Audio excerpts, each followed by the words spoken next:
nga kikosa abantu ng'obutonde bw'ensi. Naye bw'olaba nti tosobodde kukyewala ng'ate olaba akina akakose kakisobola okuteeka ku butonde bw'ensi oba abantu, eno teekawo mitigation measure, engeri y'okukiziyiza, okukiyiza oba okulaba nti oteekawo engeri okukijjanjaba. So ezo ne zikolebwa mu document eyo, ezo nazo tuzirina. Ne tulaba nti ekirala kye tukoze, bantu bangi bagamba pipeline eno egenda kuyita mu migga biki, eri emigga gino gyolaba nti giri season, katugeze n'ebyekisozi olera akagga wansi nti omusana bugwako ennyo kakala kajja kala abantu bafe. Tulina enkola nti bwe tutuuka mu butundu bw'emito mu engineering, mu petroleum engineering tuna kye tuyita horizontal drilling. Nsobola kuba wano nga wendi ne nteeka wano tukiyita rig ekisima, nekigenda kisima ekyokugenda wansi mu ttaka nekyeweta kisima nga kigenda mu buwanvu. Kakati tukiteeka mu ttaka nekisima kituuka mu ttaka, bwe kituuka mu ttaka nekikola ki, nekyeweta nekiyita wansi w'akagga ako, kigenda kifulumiramu eri omugga ne gusigala waggulu ne tuguyita wansi, negubanga gusigadde nga ki gwali. Eyo pulaani tugirina. Era bwe tunaaba tukola tutandisa okuzimba oludda luli olw'omugga ne luno tunateekayo teziyita valves ebiziyiza nti wabaawo ekibaddewo sayidi eriko obuzibu tugisiba mutataaganya ki. So ezo zonna measures bwe ziri. Tuna ne porogulaamu ey'okulaba nti mu butonde tulina emiti, kanjogere ku miti kale oba ebifo kyolaba nti kyamugaso, bantu bakitwala nga kyamugaso nnyo mu butonde oba mu kaleca ekitundu ekyo, katugeze emiti ebyo bijagezaako okulaba nti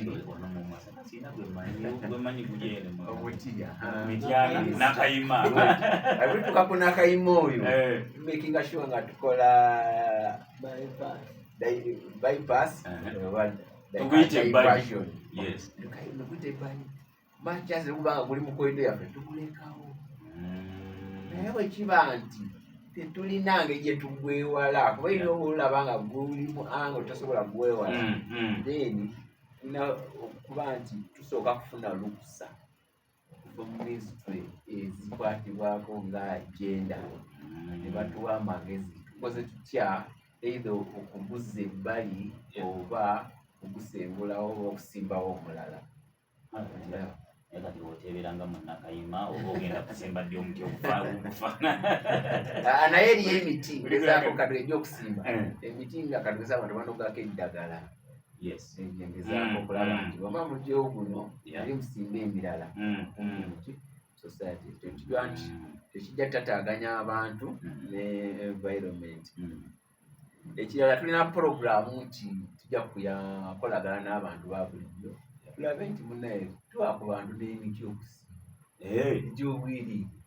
Ne bwe tebagisimbe wano mu korido wennyini, ne bagisimba ewaabwe, kiba kyongera okukola ki, okulongosa obutonde.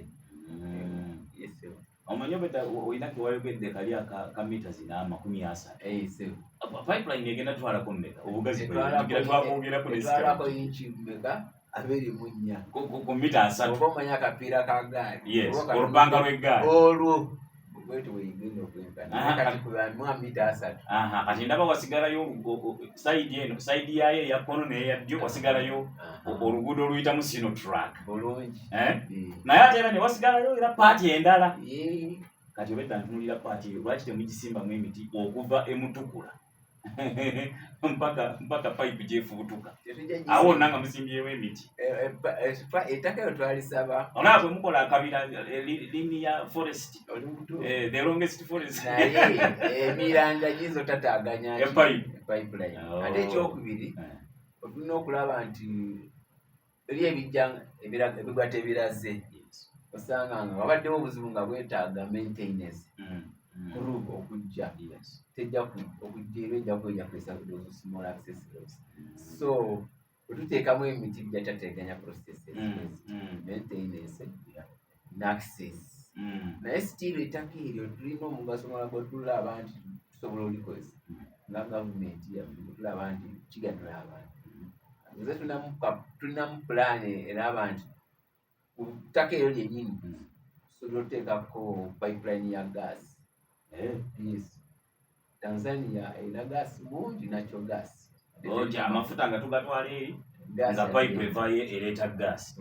Ate nga namuba gaasi eyo tumwetaaga mu kukozesa mu maka gaffe, mu industries, sukanenyozitugenerate power. Baina tugenda kumulamu katono nnyo. Tuddeyo katono emabega kino kankiwerule. Kuba bw'okyogedde n'enkijjukira. Ate tugenda kusima amafuta. Ate tugatwale Tanzania. Ate tuggyeyo gaasi. Gaasi tava mu mafuta. Mugafe tagenda vaamu. Lwaki tumukima Tanzania? Kale ekituufu kiri nti kyemala njagala okubuuza biki ebigenda okuva mu mafuta gaffe? Amafuta gano nga gavaayo mu ttaka gajja kujja nga galimu gaasi. Gaasi oyo wa mirundi ebiri. Bwe gabeera eyo wansi nga gali ku pressure y'amaanyi, wabawo gaasi we bayita dissolve agabeeramu mulimu nga tukyamwawula nago. Kati bwe gajja ku ttaka amafuta gaasi yeesengejja neyeyawula ku mafuta oba nga ku ludda yali eka n'amafuta yali eka. Oyo gwe bayita associated gas.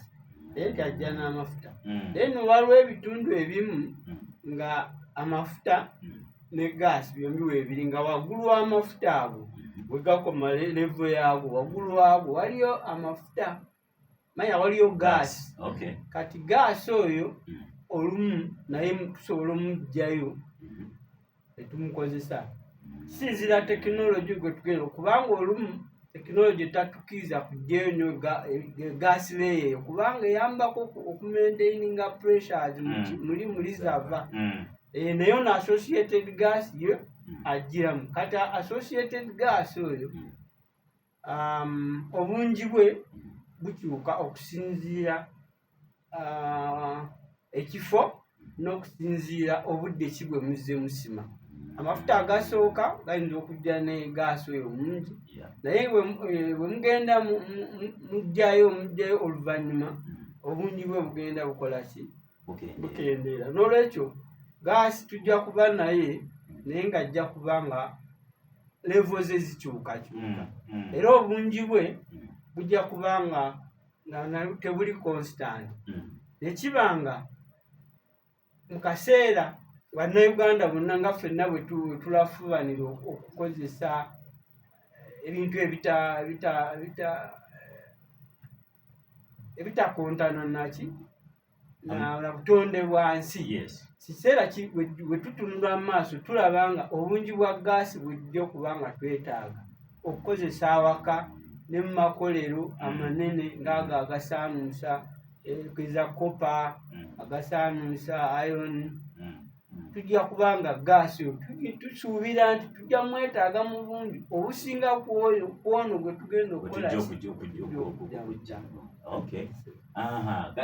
Nabuuza nti gagenda vaamu ki? Amafuta mangi waliwo ag'ennyonyi, waliwo aga diziro, waliwo aga petrol, parafini, waliwo aga twogera ku mafuta kibayiza. Ekituufu kiri nti kuba ogedde akagamba amafuta mugamba diziro mugamba petrol. Amafuta wansi tujja kujjayo ku luuyi bwe tunaatwala mu ssengejjero ku luuyi yajja kuvaamu amafuta aga dizero, tuggyemu amafuta aga petrol, tuggyemu amafuta ag'ettaalo oba ge bayita kerosene, parafini n'amafuta ag'ennyonyi. Then finally yennyini naye evaamu gaasi mu process y'okusengejja naye evaamu gaasi.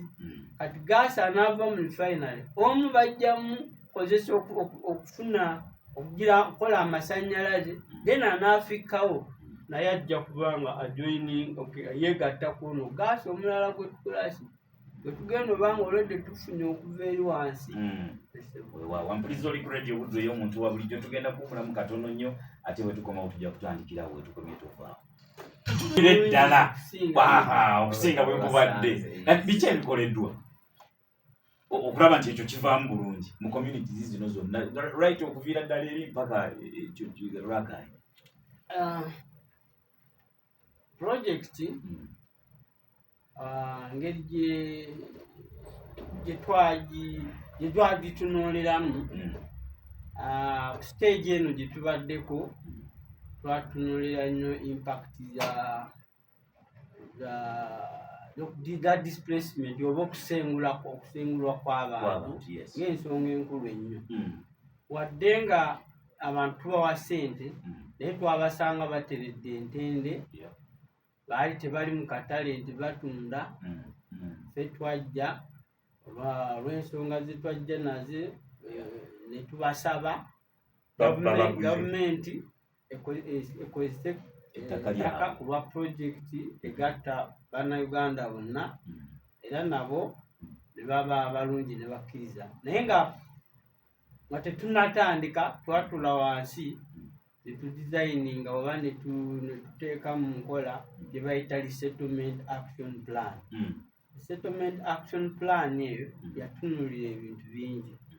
Mu ebyo yatunuulira mwalimu embeera z'abantu tuzisanze zirizya oba zirizya. Abantu bano okugeza bwe tubasengula wano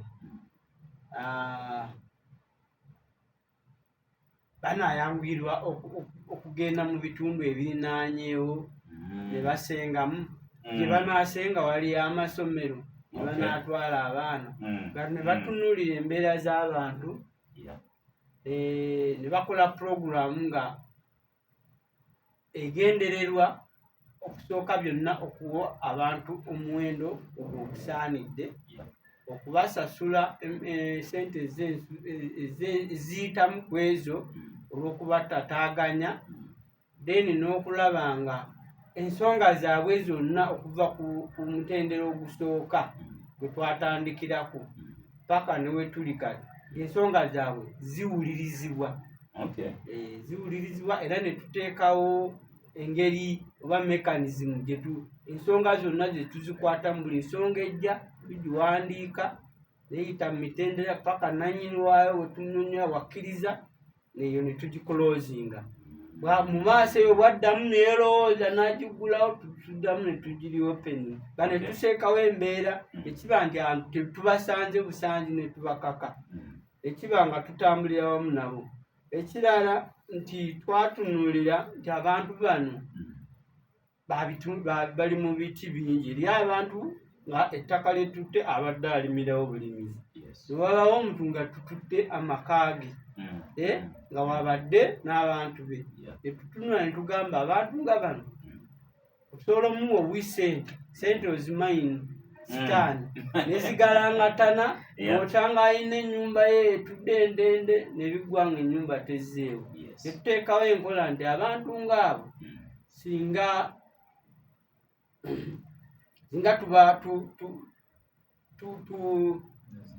tubazimbira kiyinza okukola amakulu okusinga okubawa ssente, naye ng'ekyo tetukibakakaako. Ffe twassaawo nti waliwo eyinza okukkiriza ssente ezo n'ogenda neweeyiya, oba ffe tutaddewo enkola bweti. Era ne tukola dizayini z'amayumba ez'enjawulo. Tugamba abadde n'ennyumba esembayo obutono ne weba yakisenge kimu oba kasiisira, tumuzimbiramu atisita ennyumba erina eddiiro n'ekisenge ne tugiteekako effumbiro, nekiteekako ekinaabiro wabweru, ne tumuwa tanka, tumuwa sola, ogamba ne tumuleka nga teyejjusa, ng'obulamu bwagenzemu businga bwabudde. Ate ne kifuuka n'ekyokulabirako mu kitundu ekyo. Egamba abantu ekyo nakyo twakiwa enkizo y'amaanyi. Era ne tutunuulira ebintu ebirala nga egamba abantu bano nga tumaze obbawa ssente, oboolyawo tubazimbidde n'ennyumba basenguse, batandikirawa. Ne tuteekawo puroguramu eyo bagiyita live restoration, naye ng'erimu ebiti bya njawulo. Abantu betusengudde tubawa emmere, kisinziira engeri gye twamukwatako eriyo betuwa okumala emyezi 6 eriyo betuwa okumala mwaka mulamba. Abantu abo tubawa emmere mu kaseera ako nga bamaze okusengulwa. Era emyezi egyo 6 bagifuna nga buli wiiki bafuna. Nga omukulu ajja kunyambako okutuwa figures entuufu naye kampite mufunze kwetu tugamba ne tuteekawo embeera mu kiti ekyo ekya kusitula embeera z'abantu, okuteekawo okubayambako okutumbula ebyobulimi, okuteekako okubayamba ku ebyemikono. Abavubuka ng'abo batwala ne basoma ebyemikono ebyekikugu okugeza ng'okuweldinga, okubajja, okutunga. Ne tuteekawo n'enkola eyamba ku bantu bakateyamba. Tetubanga tubatunulamu mu ngeri enjawulo. Kugamba kateyamba bw'abanga w'essembabule banka gy'agendamu okugyayo obusente bwe oba okukola ku ebyo eriwala, tumuyambako ne tukola ki? Tumutwala ku banka n'akola ebintu bye. Then na bano betusengudde bw'atuuse okusenguka ng'ayingira mu nnyumba, tulina kampuni gye twawa omulimu ogwo ejja ne kusengula bulungi ne bakutwala mu nnyumba y'empya. Ate kampangise byonna ebyo ne tuba kwegamba. Mukulu munange naye kayongerezeeko neyanziza mukulu kusinza ku kyoso nja kutandikira ku kyosookeddeko. Bwe twali tutunda projekiti eno eri abantu twali tubagamba nti tejja baleka kintu nejja baleka nga mwayogeranga nga balokole tojja kuddayo nga bw'obadde. Mu butuufu tutaasa okukirabako nga mukulu Amos bw'annyonnyodde abantu abakkiriza bazimbira amayumba butuufu tebejjisa kuba omutindo gw'ennyumba ze baafuna okukomparinga n'amayumba ge baalina ago nagalabako. Ekyo nkiwako obujulizi nagalaba. Ekyo kyekimu. Ekyokubiri tugezezaako okusasula abantu obulungi okusinza ku bintu byabwe ebyo baawaayo projekiti eno. Era omuntu mu mazima eyakwata obulungi sente ze naye ngamba nti teyeekisa kubanga nga bw'annyonnyodde lwaba compensation egenda mu bintu byabwe ne tubateerako disturbance around 30% ne sente ne ziba nga ziyimuka. Omuntu n'aba nti at least sente ezo asobola ozifunamu kiki kyabaddeyo ku project n'akola ki n'asigazaawo. Ekyokusatu livelihood restoration nga bw'abadde annyonnyola bwe tumala obbasasula abantu bwe tugambye nti bagenda basengula twakituyita transitional support mu kaseera ako ak'okusenguka. One tubawa abantu ababasitulirako babayambako naye sikyabukake eri agamba nti nze saagala muntu alabe yange kikyabuwaze naye bagamba njagala abananyamba nga tetumuwa babwereere kituufu. Abantu abo ne bakola ki ne bamuyamba. Ne wano bagamba mbu abantu tebasenguka kiro ne ngamba baba bakweka misana tebasenguka misana ng'ekiro baba bakweka kyekyo. So tubayambako mu mbeera ne baba nti bankalinga extra. Ekirala ne tulaba nti mu livelihood restoration nga bw'agambye tubasomesa ennima ennungi. Tukoma ku ekyo ne tubawa ebintu ebitandikirwako ng'ebikozesebwa mu nnimiro, ne tubawa ne ku nsigo ennungi n'ebigimusa n'ebyo abalunzi ne tubawa ku bisolo ebirungi byabwereere. Tugamba nti tubibalira ku compensation nedda tuba tugeza kubaddaabulula kulaba nti at least beeyongera okugenda mu maaso nga batambula bulungi. Ekirala tulina puroguramu ya national content okulaba nti abantu ba bulijjo babogambye abakozi abannayuganda generally baba nti baganyula kintu kyamafuta kino mu bizinesi y'amafuta mu Uganda nga tubalagirira ngeri ki gye basobola okukola bizinesi ne kampusi zino. Nkugambye tulina kampusi zino nga 5 naye buli kampusi tusobola okubamu abantu nga 2,000 buli emu. Bano abantu balya banywa balya emirundi ng'esatu, y'emmere tegenda va mu ggulu twagala eve mu bantu ba bulijjo tuzze tubateekateeka okulaba nti ngeri ki ne basobola okuba nti basapulayi bakola bizinesi ne kampani nezijja okola kujigirira mu tababe nti bayingiza ki akasente tulaba nti nakyo kijja kuba nti kidaabulwa embeera z'abantu okubatwala mu maaso nekira tunayo programu ya social corporate responsibility eno nja kugeza tulina essomero wano Sembabule lyerabidde erinnya essomero twalikwatako kasonda kati nimwe kati nanyini se lunagamba ate nze essomero lyange bigamba kale tukkirize one tukusasule nga tumaze okusasula kkiriza otulage wawe oyagala tuteera essomero eddala mutuufu otuuka ku ssomero oliri ogamba nti yalina ebibiina musanvu era yali mudde naye kati agenda kutandika kukola boodi standard yalinnye bulungi so ebyo ebintu bikolebwa kulaba nti biyamba obulamu bw'abantu ba bulijjo okuba nti bukola ki oyogeddeko ku ka social corporate responsibility good enough ekyokulabirako kyojjeeyo kya ssomero gye mwalyako akatundu kakati waliwo community nga just twayita mu lusuku twayita mu nnimiro tugenda bugenzi byalonga bina assuming mbese kyakulabirako nekyekakasa nti gyekiri tewali wadde akasiisirako omuntu ketwakoonako naye twayita mu nnimiro olusuku kibira community byalonga bisatu tubiyiseemu bwe tutyo naye ebyalo bino tugenda bikoleramu tuyisizaamu project bulungi balina ekkanisa yaabwe balina omuzikiti gwabwe bikutte mu mbinabina abo mubakolera waliwo wemwagalira gye tuyise mu soso ya teni kale omuzikiti gwabwe oba kanisa yaabwe tugikube pulasita oba akasaawe kaabwe ako kale katukasaawe busaayi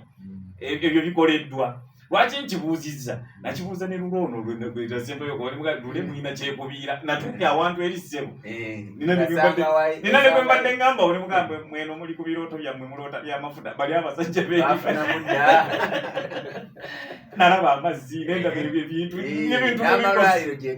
eno kiki awo mbadde mbuuza ebyo byo biri bitya nti ate tulina tetugenda kuzimba kereziya oba kanisa oba muzikiti oba ssomero oba bowahol kuba twagikosa naye twagadde tubaddize bantu ekituufu nga bwayogedde wali twali tutandikako butanzi mu pulogulamu ezigenda mu maaso geza ng'Essembabule eyo waliwo we twayitanga awali eddiba abantu mwe banyweseza ente naye enteekateeka zigenda mu maaso bagenda kuzimbayo ebidiba nga 6 then waliwo boreholes ezimu twaziyitamu tugenda kusima empya then mu bitundu ebimu mwe twayita waliwo alina boreholes azibadde zeetaaga kulongoosa abalala nga buzibu bwabwe bubadde nga boreholes tebalina tugenda sima boreholes mu bitundu ebyo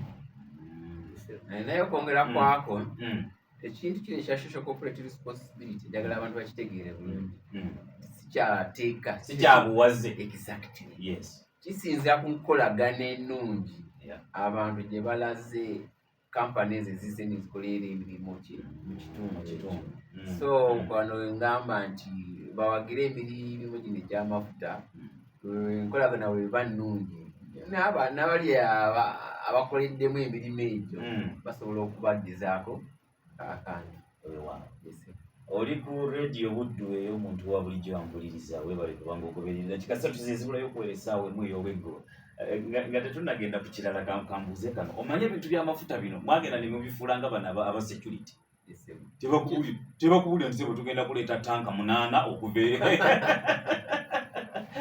tugenda leeta ebibokisi ebintu birimu bibeera confidential ebintu byabwe kati namwe amafuta mwagafuula confidential waliwo information gye mutatugamba ngeri confidential, that is 1 2 bwe bibanga birimu some confidentiality birimu ebyamayama how will transparency be achieved obwerufu tunabutegeera tutya kuba mululuja kujja wano otugambe nti mwategedde nno tutwala galani 6 eza crude zizita kati pipe ya wedi olina kutwala gala ni mukaga nenge byoddala mutwala gala ni lukaga nenga fe abantu babulijjo mutugamba tuli ku gala ni nkaga ze tutwala nenga muli mu lukaga omanyi nakolera ko mafuta ebintu ebyo ne bijja era nali mu radio ngene wena gana ngwa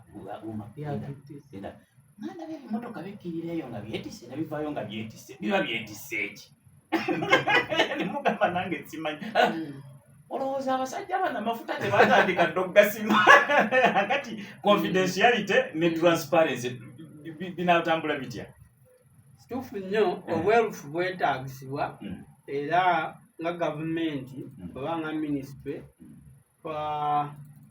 twayingira ekibiina kibayita extractive industry transparency association nga munnamawulire oteekwa kuba okikimanyiseeko nga era kirina guidelines zaakyo ne compliance nti ensonga zino abantu bateekeddwa okumanya kino na kino naye nga ensonga zonna zitambulira mu bwerufu naye nga wakati wa gavumenti n'amakampuni waliwo ebyo ebitwalibwa nga byaki nga byakyama naye nga bifugibwa endagaano nyingi okugeza nga kati pipe gye tulimu waliwo endagaano emabegako twazuzumbaawo bateesa nga ziriwo mugenzi Magufuli yajjawo ne basayininga nono Suluhu naye yajja ne basayininga ngamba abantu tebatunda Uganda biba bigendera kunyweza kugamba buli muntu abe nga yeesiga munne nti mu maaso myaka 2 tolineefuulira kugamba kunyweza bumu era endagaano ezo zasayiningibwa naye nga tetulina kye tukweka ebintu byonna nga bwe tubyogera bwe bitambula naye nga bw'omanyi eby'emirimu kababe bakola luguudo tebajja kugamba enkya tuleeta guleeda 10 baleero kugamba eby'emirimu bitambula okusinziira nti abantu kye beetaaga okumanya mukibawa ekyogezaako okutugamba kye beetaaga okumanya ne kye balina okumanya kirina okubaweebwa era kyensonga ekituleeta ku leediyo ng'eno tuwa abantu akadde okumanya ebyo oba oliawo bibadde tebamanyi oba bibadde tebannanyonyoka naye nga omuwaatwa weeguli abantu okujja ku ofiisi zonna ezikwatibwako ne bafuna information oba ebyo bye baba beetaaze ku nsonga zonna zebyo ebigenda mu maaso naye munnanga alinako abadde ayagala okwongereza mukulu yaaya kokagatteko nga tumaze okugjawo obubaka oyo omuntu wa bulijjo obadde oyo mukulu yaaya olinako ogattako enaka njagala ogattako ekintu kino ekya confidentiality nga bwekireese tukigeregeranya nga bwolaba bwe tulina ababaka baffe mu parliament si buli omu nti ajja kuva eno agambe nti zengenda kwogera mu parliament era tubeerayo no representative akiikirira ekitundu natuuza ebizibu kati ne gavumenti of Uganda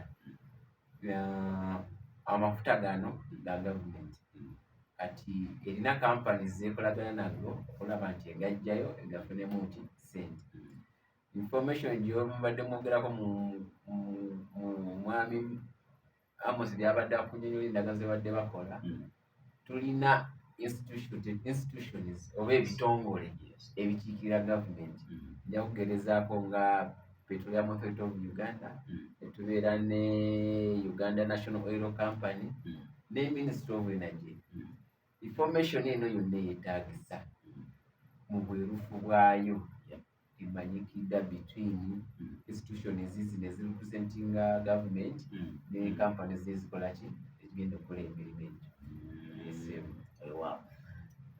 egyo tugendeko ku nsonga endala tulinga abanjugi naye twagigonyeeko katono njagala tugiddeko mu kitundu ekiyitibwa Niger Delta kiri mu Nigeria waliwo ne kampuni gye sijja kwogera baagikuba mu mbuga ne bagigamba eriyirire yayonoone oba nyanja kitundu bacho bakita oil spill amafuta negava mu kipayipu negakulukuta lwera yenna negamumalawo teri kiriyo kiramu teri kimerayo ekitundu bakyonona ne bakirekawo ne badduka naye mwe mu bye mugenda okukola kuba mugenda yita mu bitundu byaffe mugenda yita mu ntobazi zaffe mugenda yita mu migga gyaffe mugenda yita mu nsozi zaffe muyita mu byalo byaffe mukolaganye mutya bino ebitongole byonna byemukolaganye nabyo bivunaanyizibwa omuli ekya Uganda Wildlife Authority NEMA n'ebitongole ebirala okukakasa nti ekyo ekyali mu Niger Delta mu Nigeria tekibeera Uganda wano omutindo ogwo mugenda biki bye mukoze okwensuwalinga nti gutuukibwako ndinzire wange ndebake nga nti tebujjakera ng'ekyalo kyewaffe olufutafuta nga tekyali wadde munwe gwa kasooli gumera kuba abasajja bayisa wano amafuta ne bagayiwa wano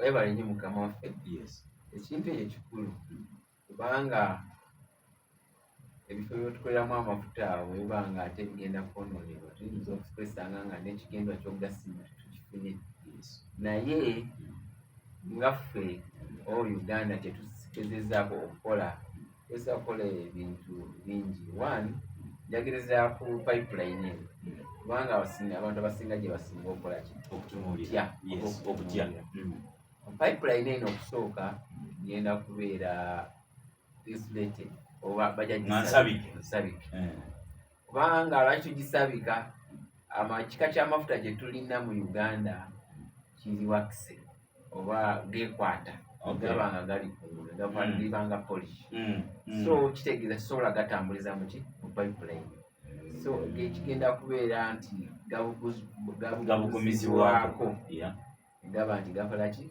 gatambula ekirala ekiri ku special ku pipeline eno nti genda kubeerako fiber optics fiber eno egenda okubanga etambuza obubaka sayida pipeline eno egenda kubeera nga weeri wonna ejja kubeera remote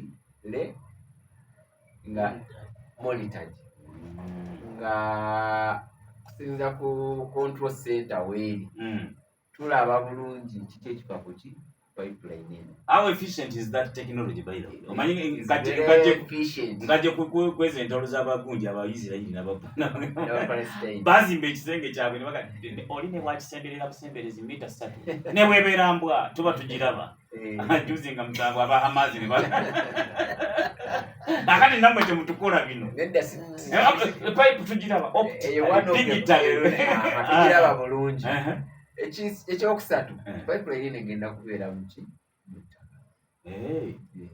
tugenda giziika meters nga 2 teyina egenda kulabikira ku ngulu egenda kuba mu ttaka giziike zizeewo ettaka obutonde bukole kijjawo. Ekirala ekiri ku special pipeline eno tugambye ne tulina pump stations and control valves kuba kati nga bw'otunulidde kompyuta eyo wali tuba tulaba pressure eri mu pipeline eri etya lola pressure ng'ekenderamu bweti eno tegeera waliwo ekizibu kati nga bwe nkugambye nti eno pipeline ejja kubeera ya new technology ne tulina ne valves esobola okushatinga down instantly pa neziba nga zisibye buli we kiri kiyimirire nga tegakyatambula osobole okulaba obuzibu buki buliwa ekyo nayo control ndala. Ekirala tulina kye tuyita oil spill contingency plan eri in place in case kibaddewo tuli beetegefu okulaba nga tukyanganga kireme kutuuka ku level eri soera bannaffe bali tebalinawo control yonna. One, stopping amafuta kubanga sigala gatambula. 2, baba nti oba tebali ready okukola ki kwanganga kizibu ng'ekyo. So ekyo kye tugamba nti ku side yaffe tukyetegekedde in case kibeerawo ojja kuba nga tusobola okukola ki tukwasaganya kisobola okutuuka ku level eri example gyotuwadde.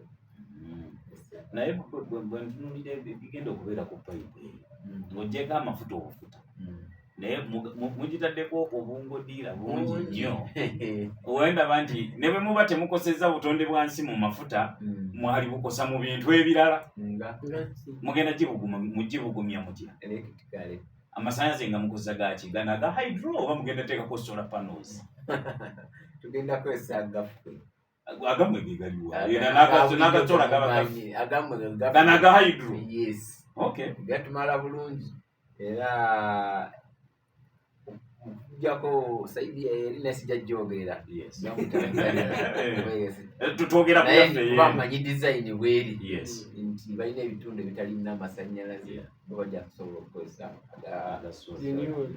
naye kamuzemu n'akalala ombuzi akabuuzo mutotya ssebo azifu oyagala kunteeka ku nninga naye omanyi okusima omuwaatwa okuva eraakaayi mpaka kikuube kabaale eri ebunyolo ogwo mukwesesa okumanya muba temwononya obutonde bw'ensi anti mugenda kugusima ate muddemu muziikewo kati eitha kijja kubanga kikata kya lumonde kijja kubanga muyikudde ettaka njagala nsiigire ekifaananyi kyenoonya mujagala onsiigire ekifaananyi nga payipu eno emaze okuggwa weeyise ojja kuba wafaanana kyenoonyamu nga tumaze okusima kuba bagenda kugyokera bweru bamaze ogyokya lubeere nga luguwa naye nga payipu bagitesiting terina leakage tetonya kakasente tetonya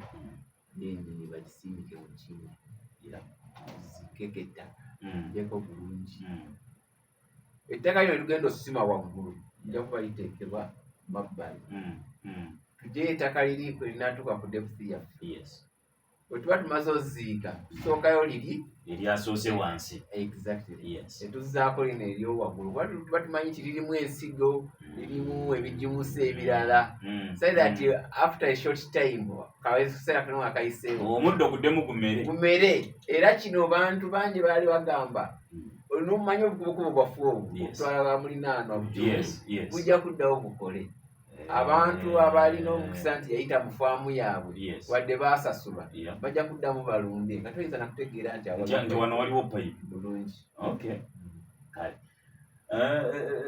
simanyi oba tulina ketutandaba kukoonako mu kulula ekkoolaba ku nsonga zino olumusi zetwakwogerako ketutandaba ketutamatizizza bulungi ampuliriza uli ku radio buddu ey'omuntu wa bulijjo abakulu bano bava mu ministry ya energy and mineral development twogera ku mukutu gw'amafuta ogwa eco ogugenda okuva mu bitundu by'ehoimeri paka mu bitundu by'e Tanzania nga gujja kuyitira mu districts zino ze bakugambye omuli Sembabule, Lwengo, Kyotera ne Rakai era bakutegeeza nti omulimu gujja kutandika mu mwezi ogwo gwa January awo mu mwaka ogujja mulimu we gujja okutandikira okugwajja naye tukyagenda mu maaso n'emboozi eno nga tutunuulira ebikoleddwa okukakasa nti obutonde bw'ensi tebukosebwa n'okukakasa nti ddala mmwe abantu ba bulijjo nammwe embeera zammwe oba oliawo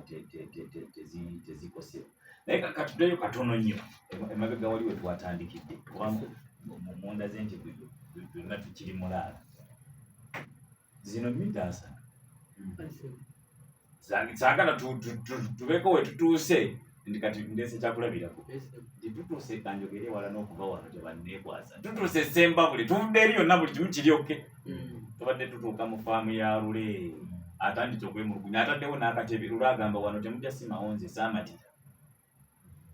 Are you 100% sure nti tewali muntu agenda kwemulugunya ng'omulimu gutambula? Kuba mu by'enguudo aba singa mubadde ba UNRA put that question to you. Bo babifunyeeko inakati temujja gimenya ennyumba yange saamatira. Ekituufu kiri nti mu projects zonna ennene oba otebuulamu ne gwe baasasula ayinza okukeera ku majja n'aba bansasula naye emiti gyange ebiri tebannagisasula temujja kuyitawo okugeza ebunyolo eryo bulisa gy'omanyi bulungi waliwo abamu wetugenda ozimba paadi bagenda osima enzizi waliwo omwami omu emirimu akyagiremisezza asimbye nakagongo esente yazirya n'ennyumba ne bagimuzimbira gy'alina okugendamu ennyumba agaanye okugigendamu alemeddewo wali era emirimu awo gikyakoze eki gikyayimiridde naye embeera nga bwe nagambye nti bwe twali tudizayininga emirimu gino twagiteekamu ebyo byonna twabisuubira twateekawo amakubo gonna oba grievous management mechanism nti omuntu oyo tukozesa obuntu bulamu bwonna obusoboka ne twogera naye ne bwe ziba mirundi 2 bwe tulemererwa ffe tuleetayo n'abalala abali Newton ne boogera naye ne tuleeta aba district ne boogera naye byonna nga bigaanye gavumenti eyina obuyinza obusobola okukozesa compulsory acquisitions nga process eyo kooti yegimanaginga naye ng'emirimu bwe giba nga tutuuse ngaawo nga kugeza nga bw'ogambye ne giba nga tukyali awo mu kusika omugwa bwe kiba kisoboka awo tusobola okubuukawo ne tugenda mu maaso n'emirimu naye nga obuntu ng'obwo siyinza kukakasa nti buyinza okubulamu naye nga tweteeseteese kuba tukisuubira era twakyetegekera okwogerako omukulu kyagambye okusinziira ddala ku pipeline gye twogerako kulwange sikisuubira wadde nga bwagambye bayinza okubayo naye okusinziira ku statistics bwe tulina nti ku bantu bonna 3,666 abo be bantu abakwatibwako tusanze nti 94% abantu bakkaanya ne project oba naffe era basayininga endagaano nga tewali kukakibwa kwonna wabula mu kukkaanya mu buntu bulamu eno 6% eno ababulayo tekiri nti baagaana wabula either balina ebizibu katugeze nga family ezo osanga family nti nannyinimu yawazaawa nga abantu be oba abaana bakyagaanya okukkaanya ani atwala ebintu bino muki maaso tubawo obudde ne basooka bakkaanya tulaba nti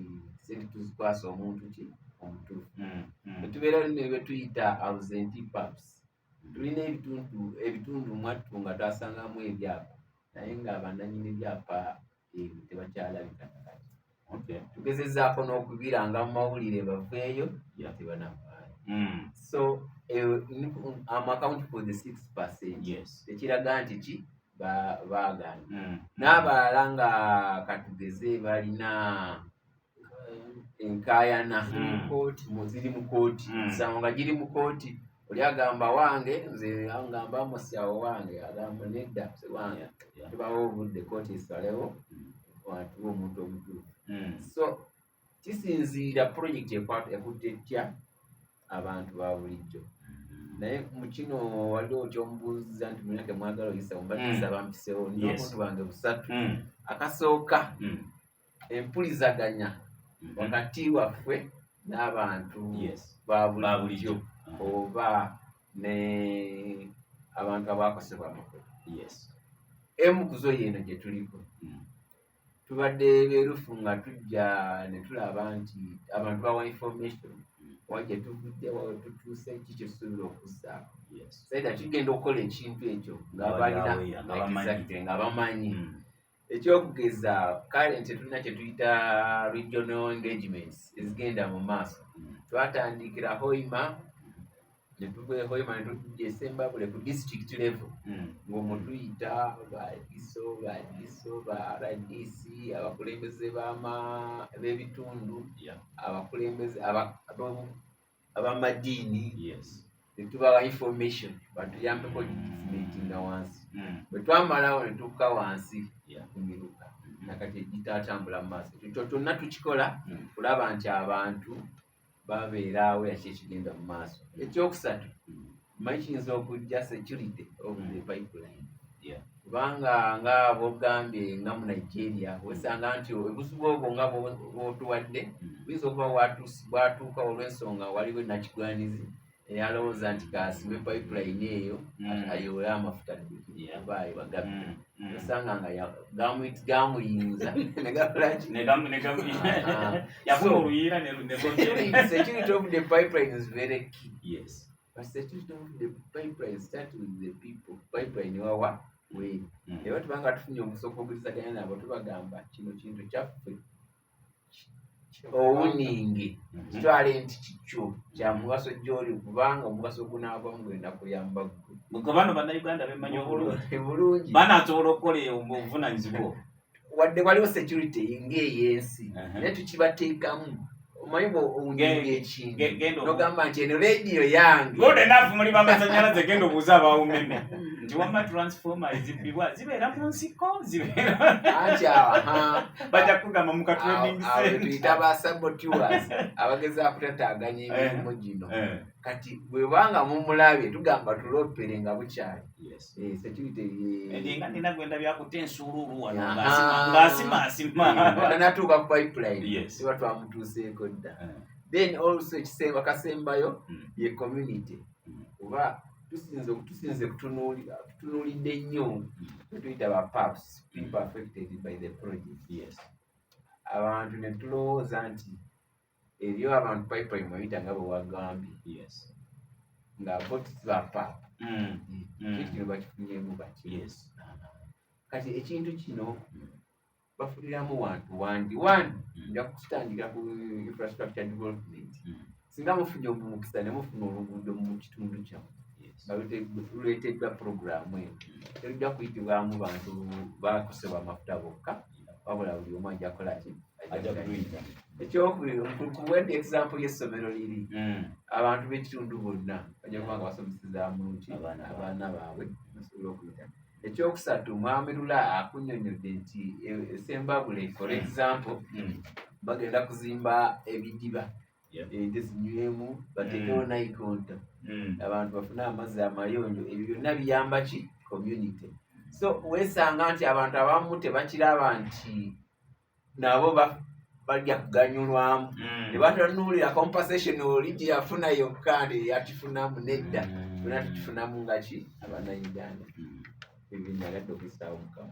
Wampuliriza oli ku radio Buddu ey'omuntu wa bulijjo emboozi eno ekwatagana na mudumo gw'amafuta ogwa ECO eva mu ministry ya Energy and Mineral Development. Tugenda kuwumulamu katono nnyo ate bwe tukomawo tujja kutandikira n'essimu yo giteekeko omuliro ne airtime tujja kuwa omukisa naawe okuessimu obeeko by'obuuza abakulu bano. Eddakiika ziri 21 zokka ze zaakayita ku ssaawa emu ey'olweggulo katujje tovaawo.